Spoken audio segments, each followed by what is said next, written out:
Hello, everyone, and welcome to the third of three webinars presented by the Governor's Office of Emergency Services to discuss the first draft of the Adaptation Planning Guide, otherwise known as the APG 2.0. We're excited to co-host this webinar with our partners from the Greenlining Institute. My name is Derek Lambeth, and I am an Emergency Services Coordinator here with Cal OES and a member of the project team. And allow me to introduce some of the other members of the team. We have Miles Gordon, who's a Civic Spark Fellow assisting us here at Cal OES. There's Tammy Seal, who's the project lead with PlaceWorks Inc. Eli Crispy, also a member of PlaceWorks Inc. And Natalie Hernandez with Climate Resolve. So what is the APG? The Adaptation Planning Guide helps local, regional, and tribal governments in addressing the unavoidable consequences of climate change by providing the latest adaptation resources and planning methodologies. The first guide was created in 2012 as a set of 4 complementary documents. Since then, there have been substantial developments in the climate adaptation space, resulting in more conclusive science, innovative adaptation practices and projects, and progressive climate legislation. Notably, this update of the APG, or APG 2.0, provides an easy-to-follow 4-phase process for governments to develop their own adaptation and resilience strategies.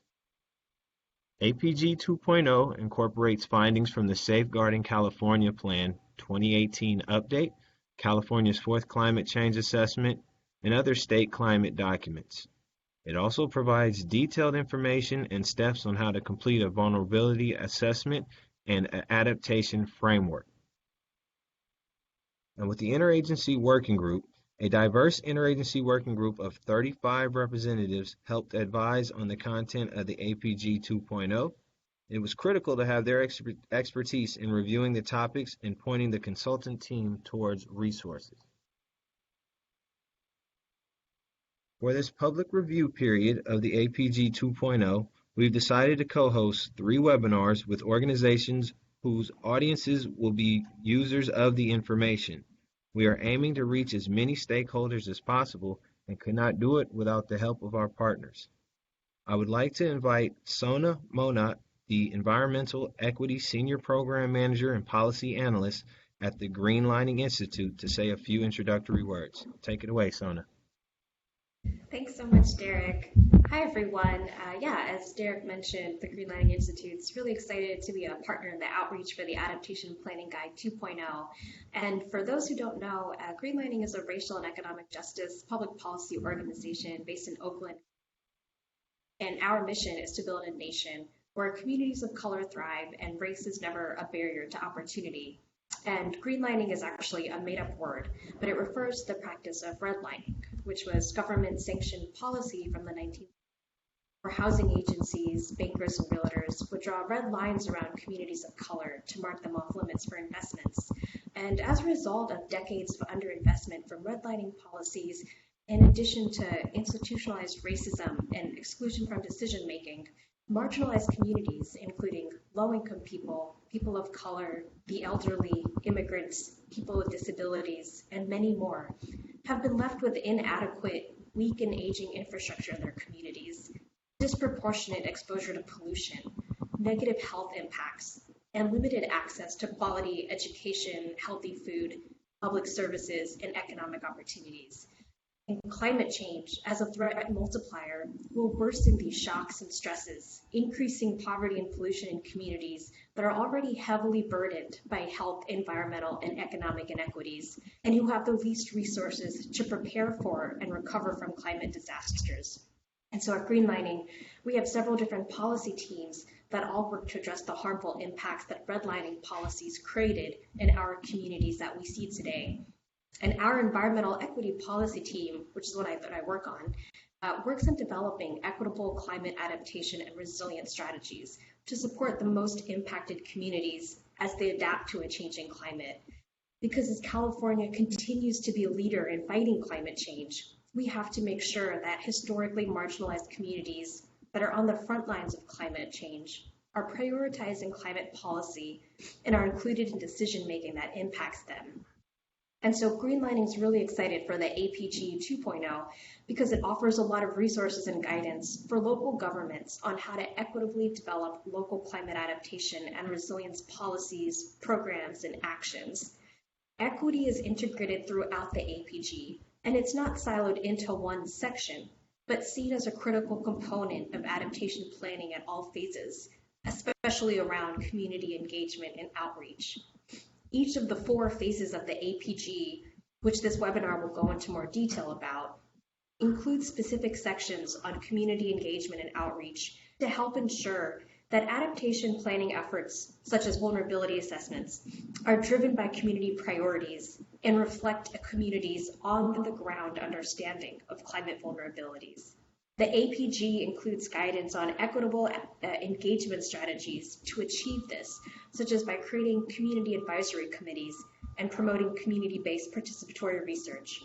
The APG also references many reports and other materials that focus on equitable climate adaptation, including a report that Greenlining recently published that offers best practices on how to make equity real in adaptation and resilience efforts. So as an organization that works on climate adaptation and resilience policy, we'll be able to benefit from the equity leading strategies that are included in the APG so that we can help prepare people and communities, especially the most vulnerable, as they cope with and respond to this new climate reality. We're looking forward to the presentation on the APG's content as well as the Q&A at the end. And with that, I'll turn it over to Tammy.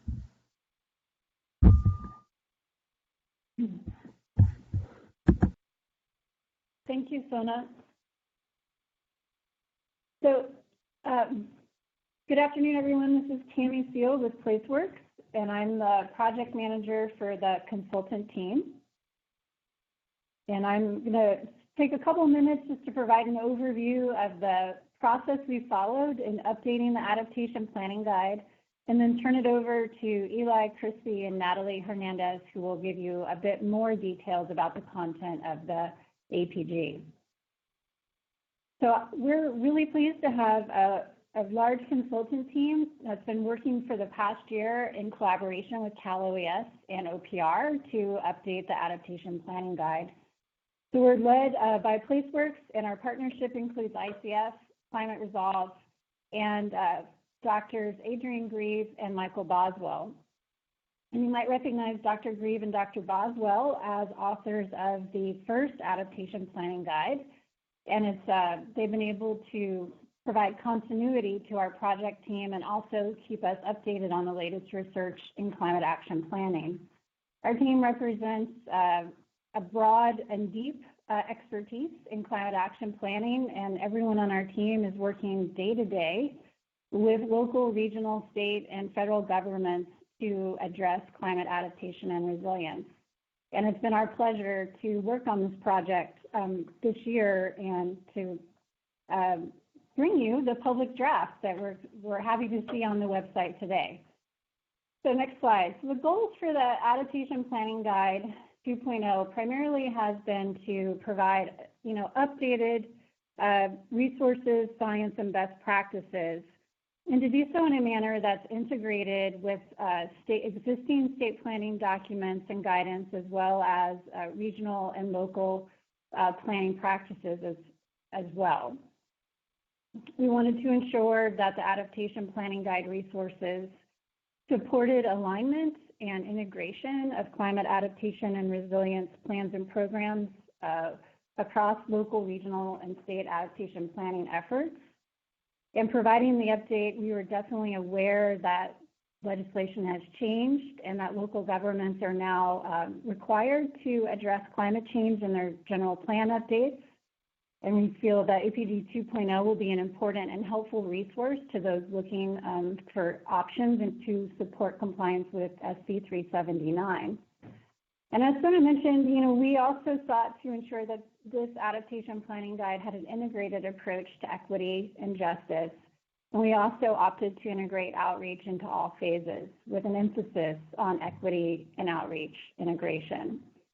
And as we've prepared the content for the APG, we've also been very mindful of its future integration into the Adaptation Clearinghouse that's managed by OPR. So while right now you're able to look at a single PDF, which is a change from the first document or the first APG that was in 4 plans or 4 documents, you now have a single PDF. And later next year, you'll also be able to view the APG as a web-based document that'll be fully integrated into the Adaptation Clearinghouse, which will allow it to be a bit more dynamic and more readily updated as science and best practice evolves over time. So next slide. So as we got started, we wanted to make sure we did our homework. So we conducted a thorough literature review led by Drs. Grieve and Dr. Boswell. We also did a plan review. And so in the literature review, we were looking at peer-reviewed publications and research. We were looking in particular at certain topics, how they had been, how best practices have been researched and reviewed and analyzed over the year, what key takeaways we might have, and as well as, how science has changed over time and how that might inform our planning processes and approach. So, in particular, we were reviewing the literature for how it addressed vulnerability assessments, development and implementation of adaptation strategies, integration of equity outreach and engagement, financing and funding, and uncertainty and plan alignment. And so we, definitely took away some good information that informed our recommendations and ultimately the outline and content for the APG. Next slide. So we also conducted a fairly comprehensive plan review that started with very recently updated plans and resources and tools within the state of California. So we have so much to go from in our own backyard, so to speak.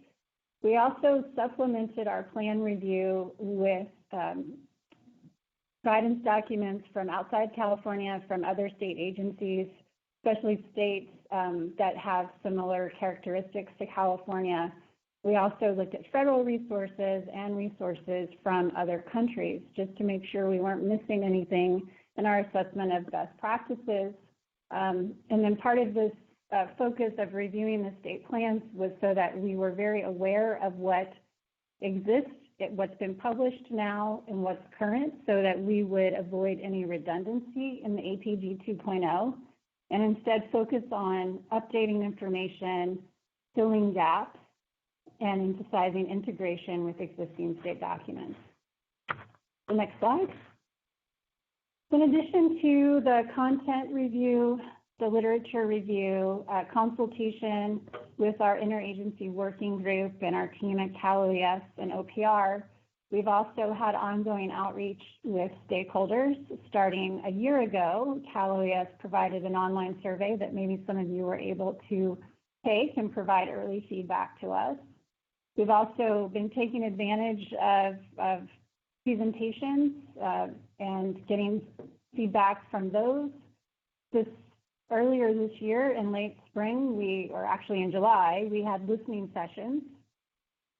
And then we also coupled that with stakeholder interviews where we were able to talk with a handful of local government staff who used APG 1.0 in their adaptation planning process and were able to provide their experience in using it and what they thought we could benefit from changing in APG 2.0 to support other first-time users as well as those who might be going through the second or third round of their adaptation planning processes. So there's all a lot of great information, and we can go to the next slide. And so one of the key changes that we're sharing is we've modified the planning process that's in the adaptation planning guide. So the adaptation planning process in APG 2.0 is a 4-phase process, which is different from APG 1.0, which provided a 9-step process. And as you'll hear from Eli, you're going to find most of those steps in these phases. We've just distributed them a bit differently. This planning process, we find, aligns with a lot of the other guidance that we reviewed, and also reflects what we actually saw happening on the ground in reviewing other adaptation plans and interviewing local government staff. So you see there's 4 phases, and as we've mentioned, outreach and engagement is integrated into each phase as a critically important component. And then you also find in the adaptation planning guide, that we have a main body of the document where we dedicate a chapter to each phase. And then it's supported by a rather robust appendix that provides additional resources, information on the sectors of the 11 sectors that we're aligning with the Adaptation Clearinghouse, and also a good set of example strategies.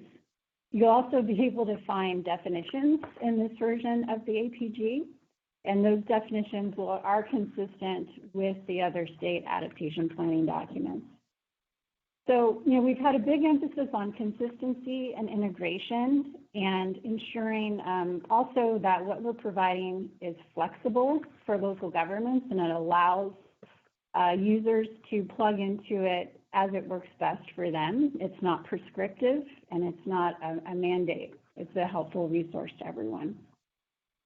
So now I'd like to turn it over to Eli to share a little bit more detail about each phase. Thank you, Tammy. So I am going to walk through the 4 phases that are in APG 2.0.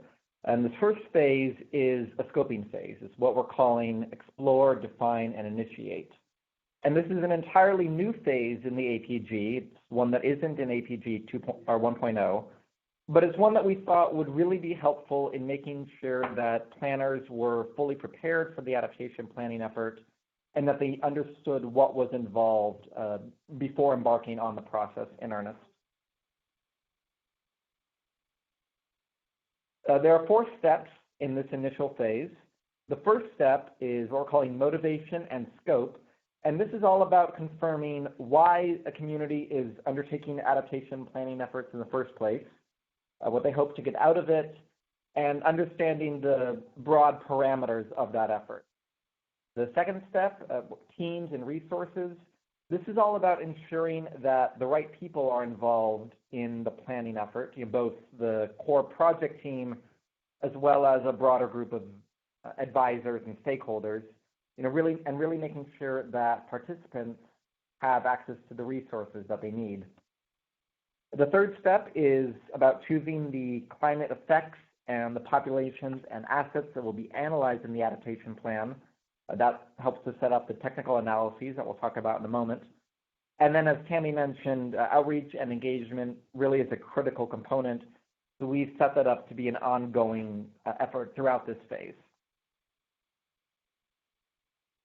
The first phase is really all about making sure that a community's adaptation planning efforts have a very clearly defined foundation and set of goals, that there's a well thought out group of people that are working on the project, and that all other aspects of the framework are clearly defined and understood before that in-depth work begins. And we found that a scoping phase like this really helps to make sure that the adaptation planning effort is comprehensive and that it's holistic from the very beginning, and that it's conducted efficiently and on time. So these are some of the key questions that we're really hoping phase 1 can help communities answer.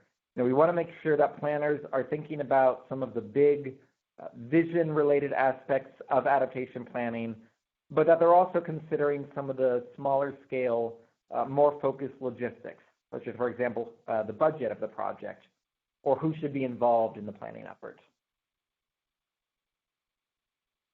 The second phase of APG 2.0 is the vulnerability assessment. This was a 4-phase process in the first APG, but here we've condensed it down into a single phase. But that said, there are still several sub-steps throughout this phase. Communities, first of all, need to confirm the climate-related effects that are of concern to their area, and consider how those effects are likely to change or may change as climate change goes forward. Communities should confirm the populations and the assets, the infrastructure, the buildings, the resources, sort of everything else in the community that may be vulnerable to climate change, and assess how the population groups and all these other resources and assets may be impacted by climate change and the associated hazards.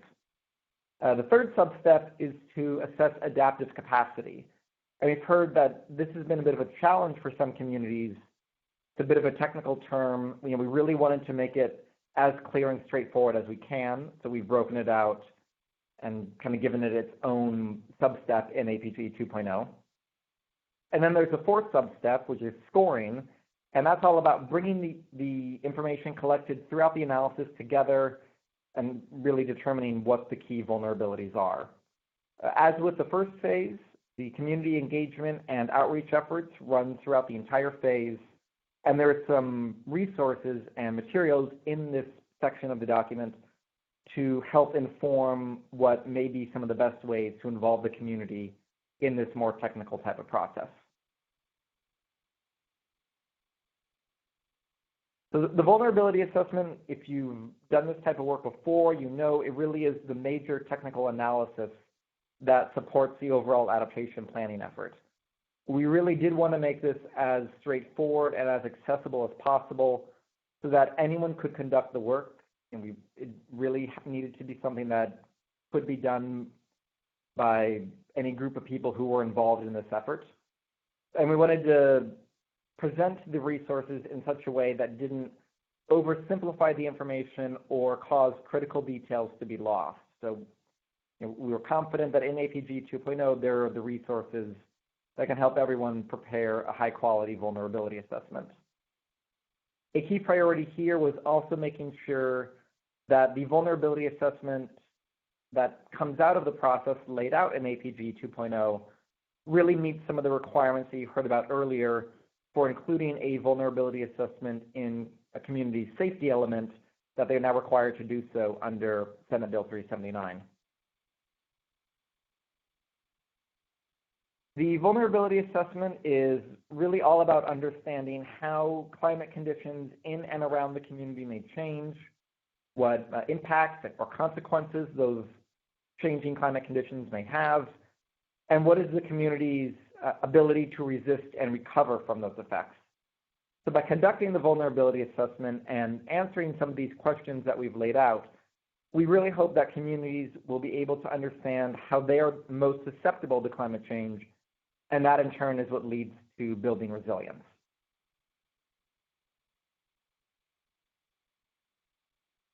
The third phase of APG 2.0 is what we're calling defining the adaptation framework and strategies. This phase focuses on taking the results of the vulnerability assessment and translating them into actual policy. We've broken this phase out into 5 sub-steps. First, building off of the vulnerability assessment, we think it's helpful to summarize vulnerability and really identify the priority issues. What are the vulnerabilities that are of greatest concern and greatest importance to your community? As a second sub-step, we've identified confirming the goals and visions that you first laid out in the scoping phase, in phase 1, making sure that they are still relevant and appropriate for your community in light of the results of the vulnerability assessment. The third sub-step is the actual policy development, drafting those strategies themselves, using some of the resources in the APG, using your own experience in policy development, using other resources to prepare those strategies and making sure that they're relevant and useful for you. Once the community has those draft strategies, this is a good time to go back to members of the community, to the wider stakeholder group, and conduct engagement activities to help refine them, make sure that they're consistent with the goals and understanding and needs and values of your community members. We also have a sub-step on measure prioritization. We recognize that communities may have a number of key vulnerabilities, but there may only be the resources or the means to address a handful of them at any one time. So we really wanted to help communities with some prioritization efforts so they can lay out more of a clear workflow for implementing some of these strategies that we'll get to in a later phase. The focus of phase 3 is to have communities really come away with a set of adaptation strategies that are responsible to their local vulnerabilities and are appropriate given all other factors and all other community characteristics.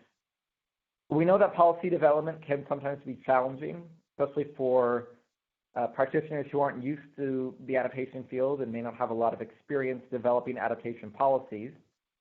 So to try and support these efforts, we've included a number of example strategies as an appendix in APG 2.0. These strategies are responsive to some of the key broader vulnerabilities that we've seen throughout the state of California, and we're hoping that communities will be able to take these strategies and refine them and you really make them applicable for your local conditions. Some of the core questions that we wanted to address in this phase are about how do you prepare adaptation strategies and then how to effectively prioritize them. We also wanted to make sure that communities have the resources to address some of the big challenges that are often associated with adaptation planning, including addressing uncertainty in their adaptation strategies and also making sure that resilient strategies are equitable and just.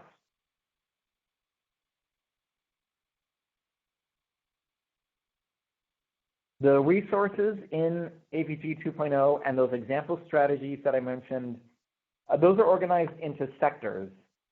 We laid out following the same framework as the State Adaptation Clearinghouse framework shown here. Although that said, communities are certainly free to organize their strategies using whatever approach works for them. This is just one example. You may notice that there are not separate sectors for equity or environmental justice. This is because those topics are really overarching issues that cut across numerous areas, if not all of these areas. So we wanted to integrate them throughout the policies rather than siloing them in their own specific category. So you will see issues of equity and environmental justice in agriculture and in energy and in water and in most or all of these other topic areas. The last phase in APG 2.0 looks at what happens after the plan is developed and adopted. You've gotten your plan adopted, and now what do you do with it? How do you translate it from a plan on paper into something with real life benefits? That's what this fourth phase is about. It's about making sure that it's also about making sure that the plan is actually addressing the resilience needs of the community, and then if it's not working as expected, then what is the next step? How do you go back and make sure that it does what it's supposed to do? There are 4 sub-steps in this phase.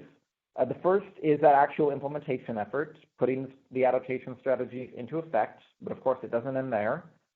Monitoring is the second sub-step here.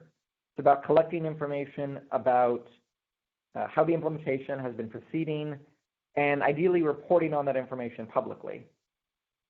And with the monitoring effort, we have a step on evaluation, reviewing the data about how the plan has been implemented and determining if the adaptation efforts are truly building resilience as intended or if they aren't working the way they are supposed to.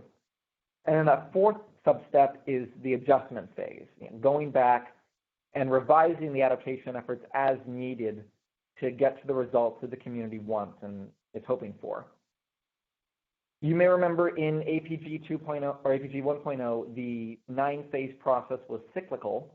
Here we've laid it out a little more linearly, but this adjustment phase really is meant to be a trigger that can encourage communities to go back and restart the adaptation process again after several years have passed to make sure that they're incorporating the latest science and the best practices and that their adaptation strategies really are working as well as they need to be. As you might expect, the hope of phase 4 is that communities will be able to put their adaptation strategies into effect and that the APG 2.0 gives them the tools and the resources that they need to measure progress and ensure that those strategies are truly effective going forward. We also wanted to give communities the means to build both short-term and long-term resilience. So we've developed this phase with a broad range of timeframes in mind. So these are the key questions that we would like to help planners and practitioners answer in the fourth phase of APG 2.0. Again, understanding that the implementation itself is very important. We want planners and practitioners to come away with a better understanding of what happens after implementation, how to monitor, how to evaluate, and how to adjust your adaptation strategy, since those are really critical to building a successful resilience effort. And with that, I will turn it over to Natalie Hernandez to discuss some of the other key issues that are in APG 2.0. Thanks so much, Eli. I'm Natalie Hernandez. I'm the Climate Planning and Resilience Manager at Climate Resolve. I'm presenting on the Equity, Outreach, and Engagement sections in APG 2.0. All of the robust and extensive resources that I'm going to mention, or that we pulled from, are cited in the document. I'm just going to mention and give a summary of the highlights. Integrating equity into the climate adaptation planning process is critical. Moreover, many local governments lack guidance on this, and this is what we heard through the Interagency Working Group and through the APG 2.0 listening sessions that happened over the summer. For the purposes of climate adaptation planning, equity means first identifying persons and frontline communities who may be the most vulnerable to climate change impacts, like wildfires, sea level rise, heat, and precipitation changes. Second, it means ensuring that the planning process, distribution of resources, and efforts to address systemic wrongs are all conducted in an equitable manner.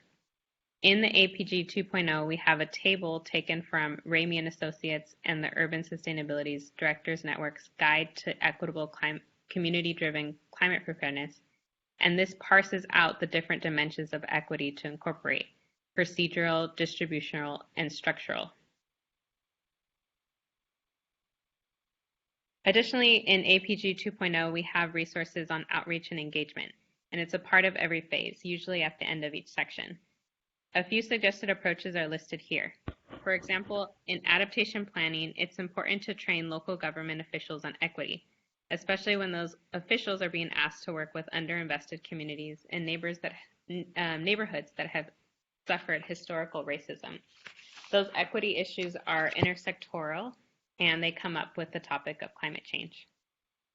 Other suggested outreach and engagement approaches throughout the process include identifying key stakeholders and asking those stakeholders to be a part of interviews, focus groups, or an advisory committee, establishing community partners and valuing their time and expertise by providing stipends and meeting them where they're at, and lastly, using creative approaches like art and youth-based projects focused on climate change adaptation.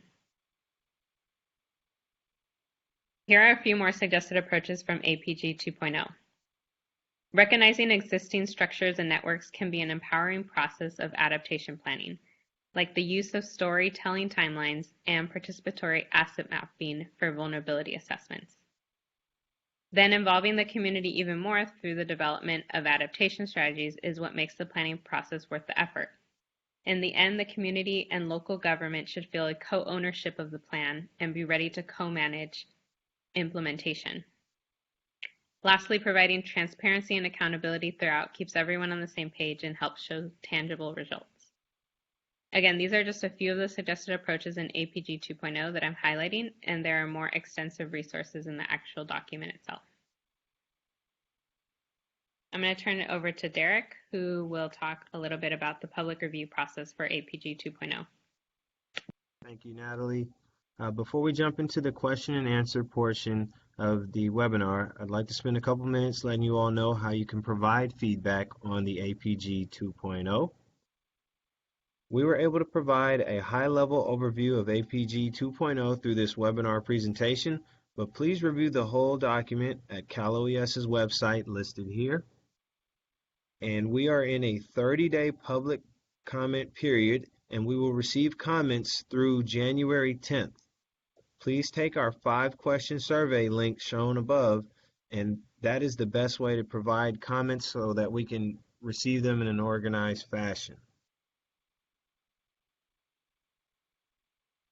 And additionally, here's our timeline of the outreach that we'll be doing as part of the public review. So as you've seen, we've had a few webinars. We also were attendees at the ICARP TAC presentation last week, and there's also an interagency working group meeting coming up on Friday. And then through January to April is when we will take all your comments and incorporate them into the final draft with the expectation of the final version of the APG being produced in April 2020. And with that, I'll turn it back over to Natalie for the question and answer period. Thank you. Thank you, Derek, and I appreciate everybody who signed on to the webinar. Right now we have 48 folks, which is awesome that a lot of people have taken interest in this topic. So right now we're going to do question and answers, and the way we are going to do this is please type in your question into the chat box. I'm going to read out loud the question and then turn it over to the appropriate staff that are on the webinar to answer. And one question I pose to the audience is if what we've presented today reflects what's happening in your community, or are there things that we are missing that need to be integrated in the APG or that we need to be aware of.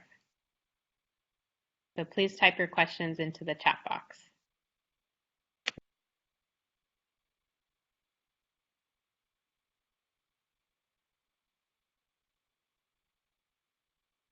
Кстати, я спросила, почему сначала было temporary, потом full-time. Сказали, что просто передумали, решили сделать full-time. Та работа, которую они повесили, я подала.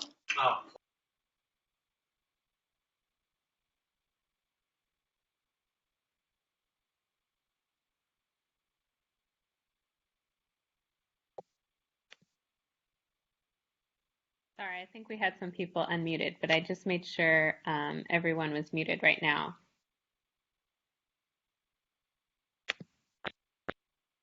The first question we have is from Sandy Mendler. How does this framework encourage the development of multi-benefit solutions? Tammy, do you want to take an answer for that one?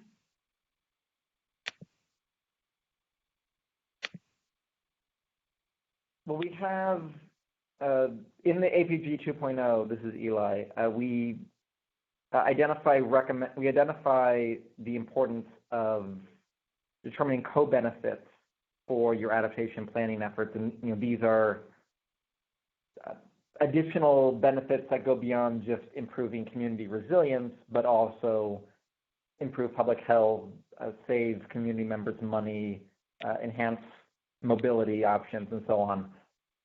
So all of the strategies and the processes that we've laid out here are meant to encourage those solutions that improve resilience, but also have these other community benefits. And that can include greenhouse gas reduction. So we want to connect climate adaptation planning with, if you will, climate mitigation or greenhouse gas reduction efforts, and encourage kind of a synthesis of those two to the extent feasible and possible.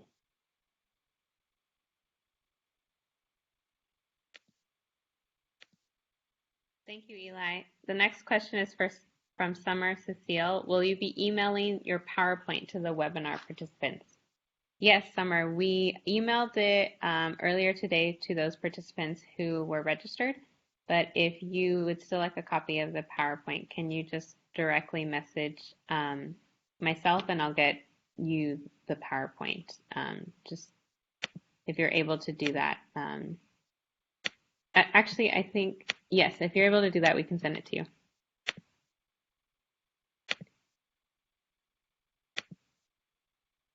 The next question is from Tiffany Ng. Do the guidelines discuss best practices and opportunities for supporting community-designed, community-led climate adaptation and resilience solutions? So I'll take a first answer for that question, Tiffany. I think that when we put the adaptation planning guide together, we saw that there were a lot of best practices and resources are ready in this field that nonprofit organizations like CEJA, Greenlining, APEN, even Movement Strategy Center had put together. And so we do reference some of the best practices that those resources had. And then there was, I think, fairly good amount of like actual things happening in the Bay Area too that had community designed and community led climate adaptation resilient solutions. So I know for sure that there's are like on the ground efforts happening that are highlighted in the adaptation planning guide, particularly the ones that involved like youth led projects. If you have case studies of other kind of community designed or community led climate adaptation and resilient solutions, I encourage you and anyone else on the webinar to submit them to us, because I think we are kind of looking for areas that we might have missed or if there's just gaps in knowledge.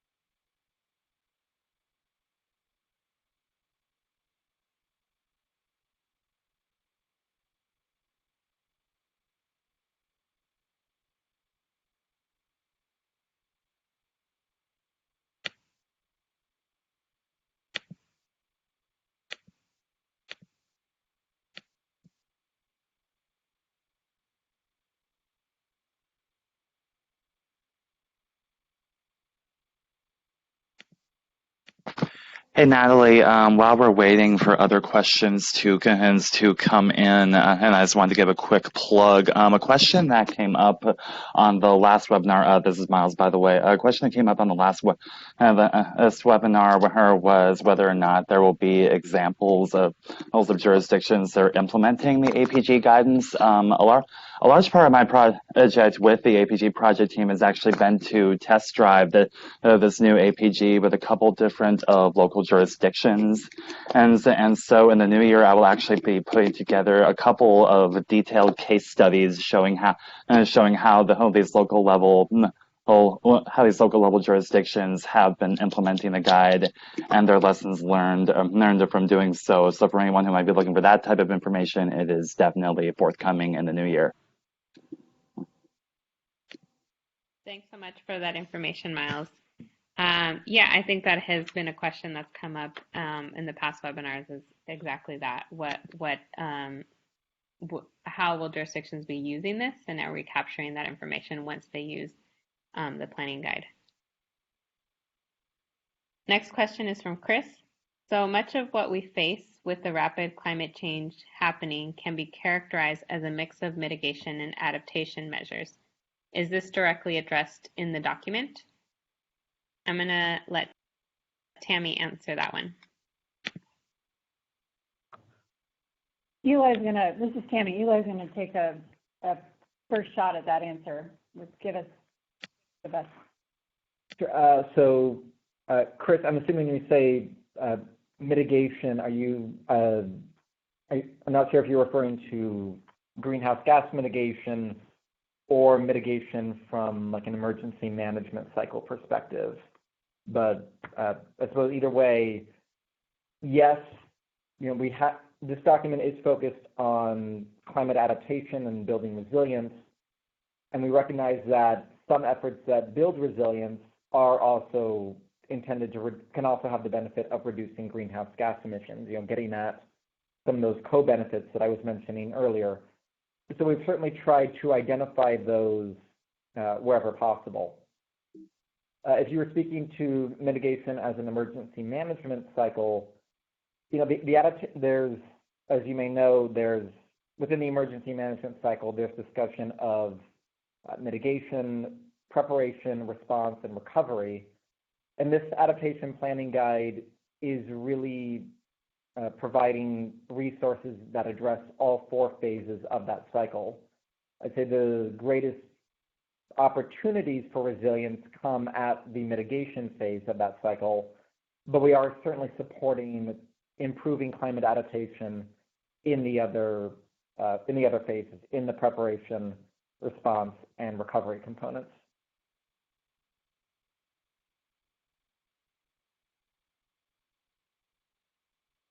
I'm going to move on to the next question from Sandy Mendler. Are there other guidance documents available to advise cities on how to get funding for planning and implementation?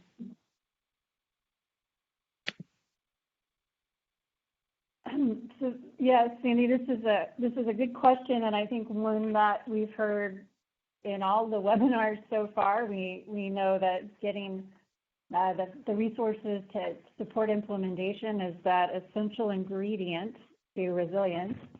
So in that phase 4 chapter, there is a section on implementation funding. We did find that there are a few other good resource documents, so we've referenced those in the section. So one good resource is the Adaptation Clearinghouse. They have an Investing in Adaptation webpage. OPR also has Climate Adaptation Finance and Investment in California, which is a fairly recently released book.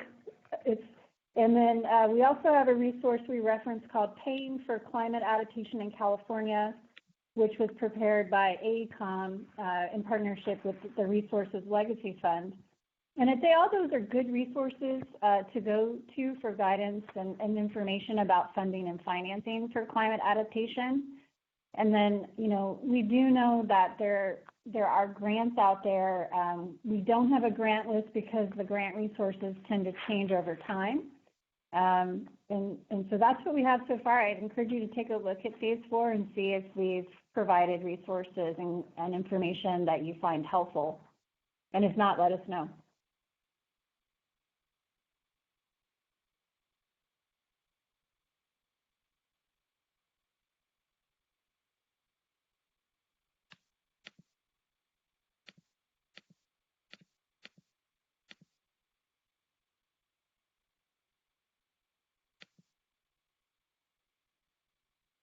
Any other questions out there in the audience? I know I'm personally trying to think of other questions that have come up on the different webinars. And I think one thing that I'll ask, actually, let me read Sandy's comment in the chat box. She says, thanks so much. Can those resources, the ones that you mentioned, Tammy, can they be listed in the chat box? It was hard to write them all down. Well, I can tell you that if you can get a PDF of the adaptation planning guide, there are links to them in that phase 4. That might be the best way for you to have those consistently handy to you. And so it's our hope and intention that all those hyperlinks work, and they are all embedded in phase 4. And I can give you even the page number here in just a second. I just lost it. Yeah, but it is posting page the link. 129 and pages 129 and 130 of the PDF provide those resources. Right, and I'm putting the link for Sandy. Great.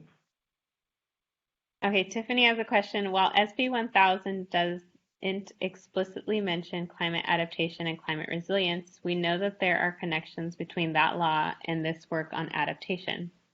Do the guidelines mention ways to connect this work with SB 1000, such as how can it overlap with SB 379? Apologies if I missed that in the presentation. Tiffany, I think that's a great question and one I've been grappling with too. We definitely looked over the SB 1000 guidance or the toolkit that was put together by SEHA and PlaceWorks as we were doing this work. And we referenced it, I think, a couple of times in APG 2.0, particularly with like the outreach strategies and engagement. I think that more and more this question is coming up, and that they can possibly be done at the same time is what I've heard. Like SB 1000 can be updated, which is, sorry if people don't know on the line, it's the environmental justice element requirement in the general plan, and then SB 379 is the climate resilience requirement in the safety element of the general plan. And so I think what I've heard from people in the field is that the opportunity to update them together and comply with those two laws is a way to just make sure that they're both touching on the same issues and both um, addressing the needs of vulnerable or disadvantaged communities.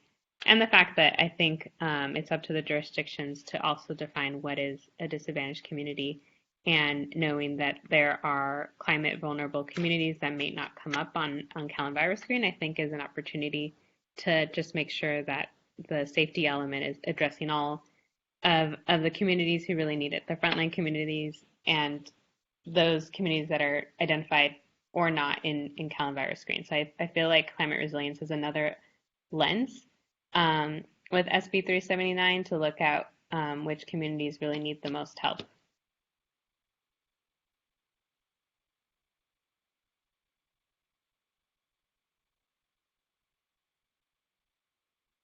Tammy or Eli, do you have anything you want to add? Well, I'll just add that we do know there are a handful of general plan updates occurring right now that are including environmental justice elements and are being updated to integrate with climate change vulnerability assessments and integrating adaptation policies.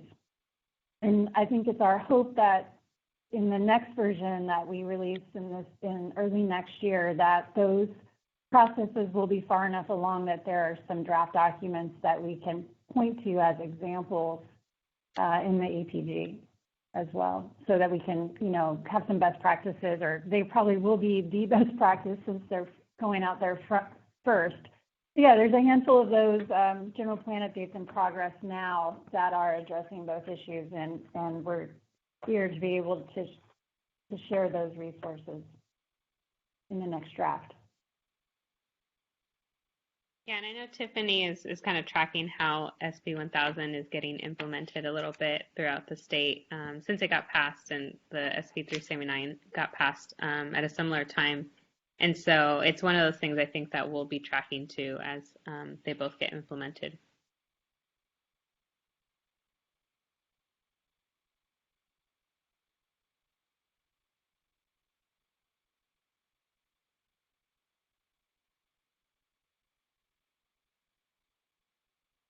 Any other questions?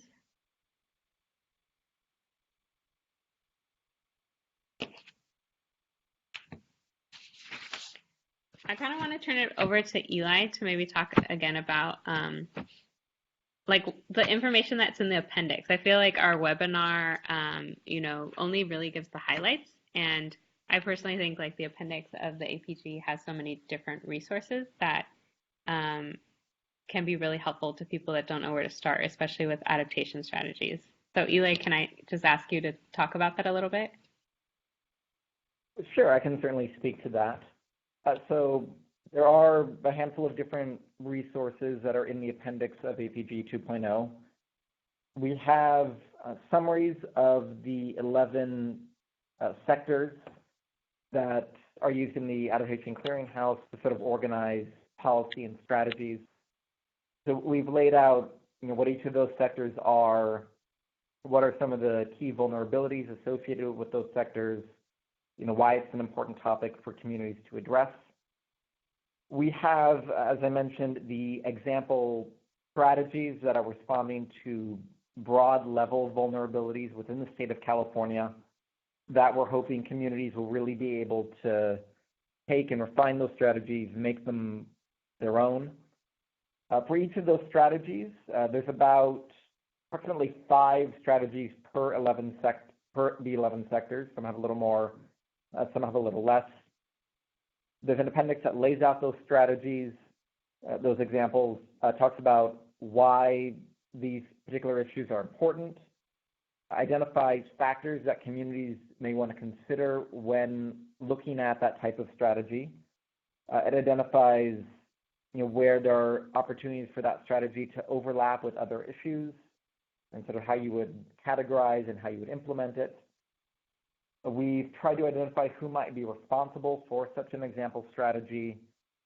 In generally speaking, what some of the funding sources might be, And then where we can, we've identified examples of other communities or agencies or groups that have pursued similar efforts. Beyond those sector-specific discussions and the example strategies, we also have a more detailed list of other resources that are available to local governments to conduct adaptation planning.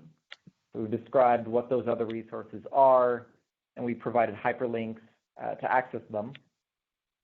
We also have a discussion of the adaptation pathways approach, which is a framework and a way of thinking about addressing some of the uncertainty that can arise when you're doing climate adaptation planning. So we've tried to provide a description of what that pathways approach is and how communities might use it.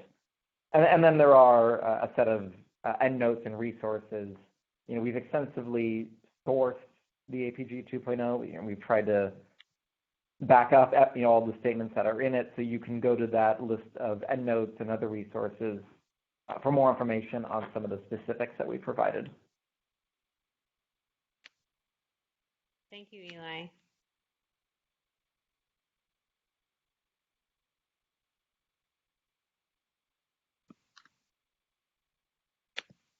Tiffany Ng has a clarification. She said for SB 1000, which again is environmental justice element in the general plan requirement, it has two ways to identify DACs, both using Calendar Screen and a second definition that combines a low income definition with measurements of disproportionate pollution burden.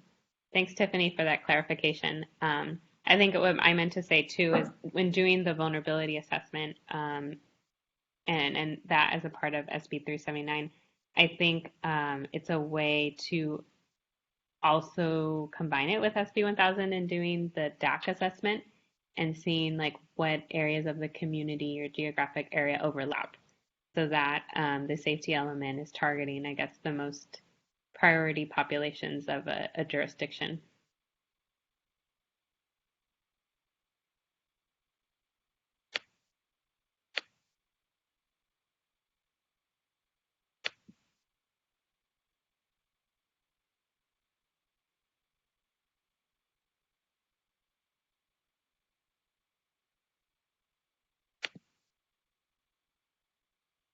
Any other questions from folks in the audience or speakers on the webinar that want to talk about something that was possibly brought up in another webinar?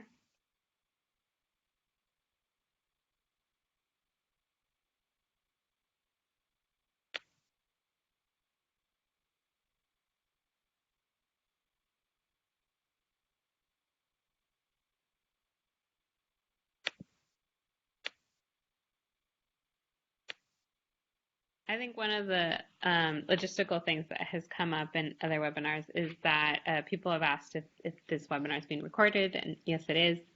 And will it be sent out to folks? And I think it will probably take about a month for the recording to go up. But the document is now, the APG document is now available online, and it will be open for public comment period. There is a 5-question survey that CalUS is asking people to use, and that's the best way for them to collect comments. And what else? The PowerPoint, someone did ask about it, and it was emailed to participants, but I'm happy to email it if someone didn't get it and wants to see it.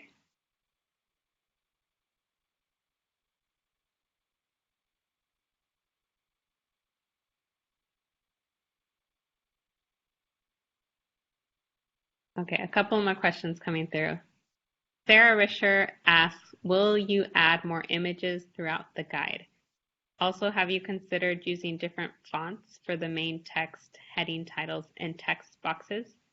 From a visual accessibility standpoint, the text blurs together a bit for me, and it would be nice to think about a way to provide better visual hierarchy. Other than that, I think the document is coming together really well. Congrats. Well, thanks, Sarah, for your comment. We really appreciated your early involvement in the project. And these are helpful notes. We do want to confirm that the adaptation planning guide did follow, adhere, and pass all of the accessibility requirements. So we will keep your comments in mind in the next version. So we encourage you to take a look at the PDF that's online, and also if you need to have perhaps a little more clarity, you can print it out and see if that works better for you. We will add images if we have space available. We also have to follow some significant copyright and other, we have to have, there's a few steps involved in getting images in a document, even though this is from a public agency. So our goal is to provide all the content that's important and then to supplement it in text boxes with examples, definitions, and other helpful guidance. And then as time and space permits, we'll add photos that supplement or complement the content.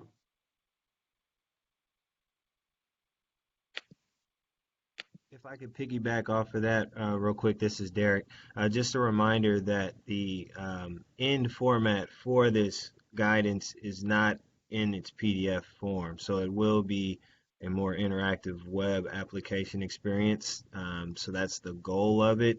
And as Tammy alluded to, it's tough as a public agency for us to get photos cleared, and probably the amount that would make it a visually, a more visually stimulating PDF. So it's definitely something we'll look into, but we definitely want to spend most of our focus on making sure our content is in line with what everyone would like to see. Thanks.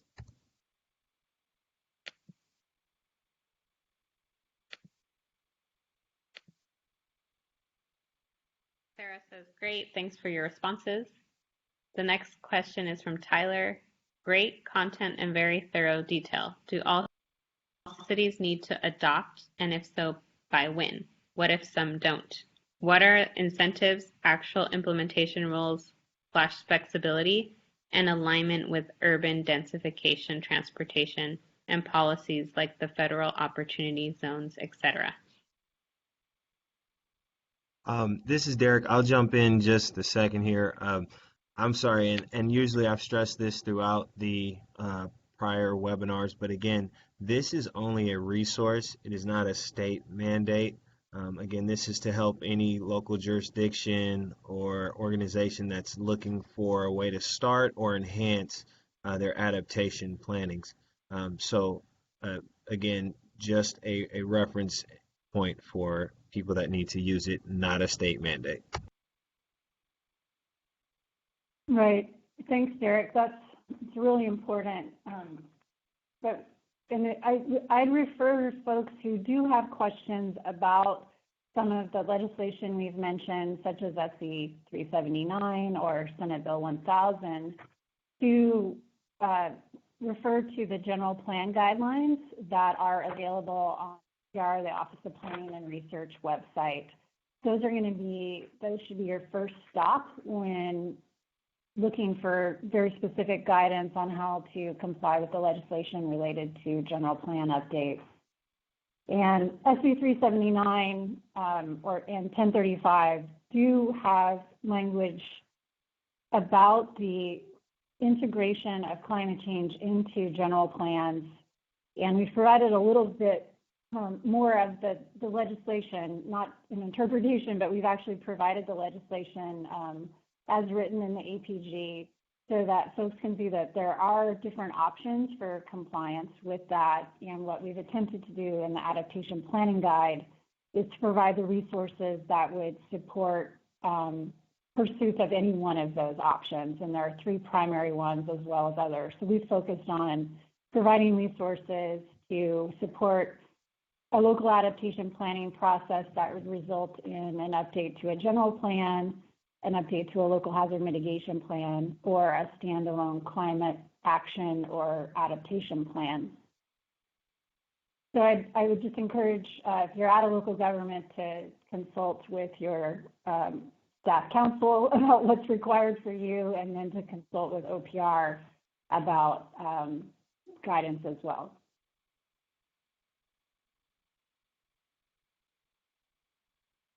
And I just want to do one more follow-up. I mean, I think I'm very, I hear you on the design, and I can just tell you that we followed the accessibility guidance, so which did point us to certain types of font to use and sizes. So for those of you who are sharing the comments about that, please feel free to share those in your comments that you submit to us in January as well, and we'll see what we can do.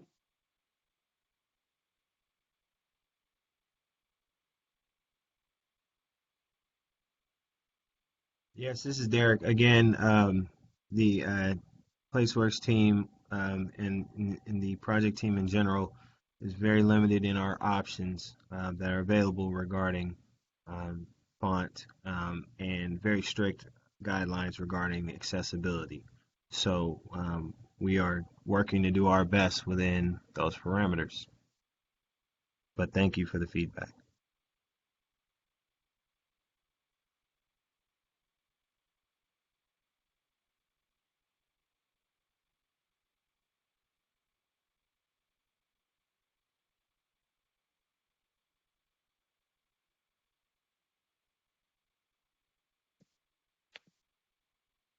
This is Natalie. I wanted to give Sona a chance to speak and then drop her link to the resource that Greenlining just released this year. I know you talked about it, Sona, but you haven't had a chance to put it in the chat box if you do want to drop a link to it.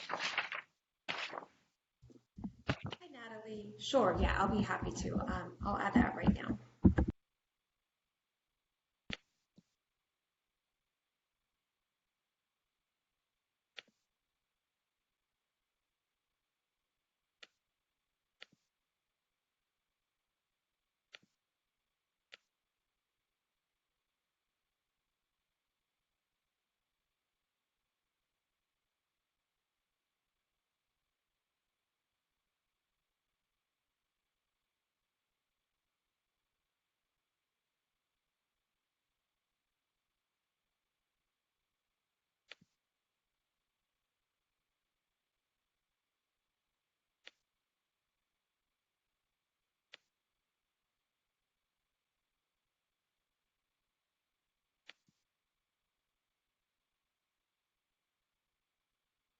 So Sona just dropped in a link to Greenlining's Making Equity Real in Climate Adaptation and Resilience Grant Programs and Policies, and that's a document that we reference in APG 2.0 as a way for folks to check their process and the planning that's being done locally. There's a good checklist that the Greenlining Institute created alongside and based off of OPR's equity checklist.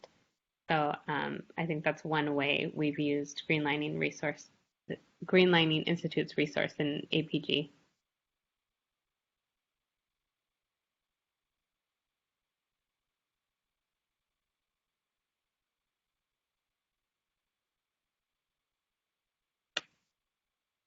Well, I think if there's no more questions, we might close this webinar a little bit early. I'm going to post again the link to the website and then the survey in the chat box. I did get someone's email that I will be following up with to email them the PowerPoint. And then is there anything else the project team wants to say? Thank you to the Greenlining in Sona and the Greenlining Institute for partnering with us on this, and thank you for everyone. Thank you to everyone for attending. Again, this is Derek Lameth with Cal OES, and again, thanks to the project team as usual. Great job.